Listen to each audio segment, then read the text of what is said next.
বিসমিল্লাহির রহমানির রহিম। প্রিয় দেশবাসী, ভাই ও বোনেদেরকে উদারত আহ্বান জানাচ্ছি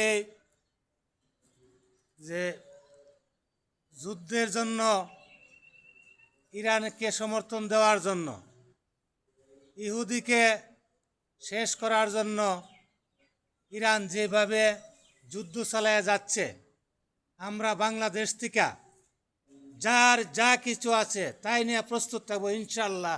কথা ঠিক না বেটি? তাই আমরা যুদ্ধে যাওয়ার জন্য আমি প্রস্তুত আছি। আমরা ইরানকে সহযোগিতা করার জন্য বাংলাদেশ থেকে আমাদেরকে নিলে আমরা যেই পারি যাব ইনশাল্লাহ। এবং মুসলমানের বদরের যুদ্ধে সংখ্যা জানি না, কয়েকজন মুসলমান ছিল।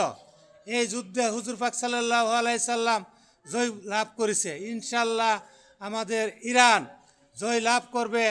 আমরা মুসলমান যারা আছি সবাই একসাথে সমর্থন দিয়ে এবং যার যা কিছু আছে তাই দিয়ে সহযোগিতা করব ইনশাল্লাহ। কথা ঠিক না বেটি?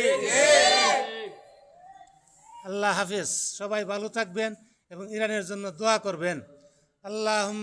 আল্লাহ ইরানকে জয়যুক্ত করার জন্য সবাইকে অনুরোধ জানাচ্ছি। আল্লাহ পাক রাব্বুল আলামিন আপনি দয়া করে ইরানকে জয়যুক্ত করে দেন, এই বিদিনদেরকে অত্যাচার থেকে মুক্তি করার জন্য। আল্লাহ পাক আপনাদের দরবারে আমরা মিনতি করছি। লা ইলাহা ইল্লাল্লাহু মুহাম্মাদুর রাসূলুল্লাহ।